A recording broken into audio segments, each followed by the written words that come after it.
I've been thinking about something lately, something I don't think we talk about enough. It's about money, but not the usual stuff. Not how hard it is to earn it, not how stressful it is when you don't have enough. I want to talk about the other side, the side nobody warns you about. What happens when you actually get the money you've been chasing and realize it didn't fix what you thought it would? Because here's the thing, we grow up believing that money is the answer. If you just have enough, you'll be happy, you'll be free, you'll be safe, and that's true up to a point. Money does solve certain problems. It takes away the stress of rent. It gives you options. That's real.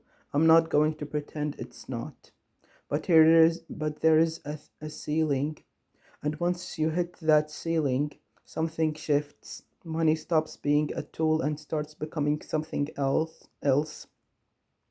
It becomes a weight, a thing you have to protect, a thing to worry about losing, and that worry changes you slowly without you even noticing. Let me give you an example. Think about what happens when you don't have much. You're forced to be resourceful. You cook with whatever's in the fridge. You fix things yourself. You talk to people because you have to, because you're in the same boat. There is a rawness to that life. It's hard, but it's real. You feel connected to the world around you. Now think about what happens when you have a little more. You start outsourcing everything. You eat out because you can. You take a car instead of walking. You stop talking to strangers because you don't need to anymore. And you think you're upgrading your life, but really, you're just building a bubble around yourself. And a bubble might be comfortable, but it's also isolating. That's the first thing money does. And it insulates you. And insulation is nice at first, but over time it cuts you off from the raw, messy, beautiful parts of being human. You lose the small pleasures, the joy of making something with your hands, the satisfaction of figuring something out, the connection that comes from sharing a struggle with someone. You don't notice it happening, but one day you look around and realize you haven't felt truly alive in a long time. Then there is the fear. The one is sneaky. When you don't have much, you're not afraid of losing it because there is nothing to lose. But the moment you get something, fear shows up. What if I lose my job? What if the market crashes? What if I make a wrong move? You start playing defense. You stop taking risks. You stop being the person who goes after things and start being the person who holds on to things.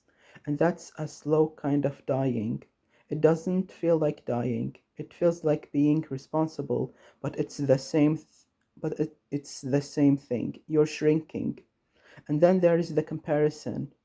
Oh, the comparison. You'd think once you reach a certain level, you'd finally feel satisfied. But no, there is always someone with more, someone with a bigger house, a better car, a more impressive title. And instead of feeling grateful for what you have, you feel behind. Because the goalpost keeps moving.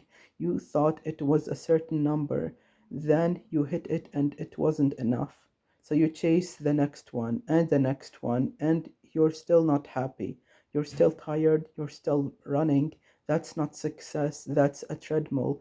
And a treadmill doesn't care about how much money you make, it just keeps going. And here's the deepest one. The one hard the one that's hardest to admit, money can make you forget who you are, because when your identity gets tied to your income, you're building your house on sand. Income can disappear, businesses fail, health fails, luck runs out, and if your sense of self is wrapped up in your bank account, then when the money goes, you go with it. You don't just lose your wealth, you lose yourself. That's why some people with money are the most anxious people you'll ever meet, because they have the most to lose, not just stuff, their whole sense of who they are. So, what do? I don't think the answer is to reject money or pretend it doesn't matter. That's just another way of letting it control you. I think the answer is simpler. Stay connected, keep doing the small things, keep cooking, keep walking, keep having real conversations, keep your hands in the dirt of everyday life. Don't let your lifestyle become a wall between you and other people. And most importantly, know who you are without your bank account. Have a sense of self that's strong enough to survive a loss. Because if you can lose everything and still know yourself, then nothing can really take anything from you. So here is my question for you. Not how much money you have. The question is, who are you without it? Not who would you like to be. Who are you right now underneath all the numbers and the titles and the things you own? Because if you don't know that answer, it doesn't matter how much you have. You'll never feel like enough. And if you do know that answer, then money can't ruin you. It's just a tool, and tools don't run your life. You do. Thanks for watching.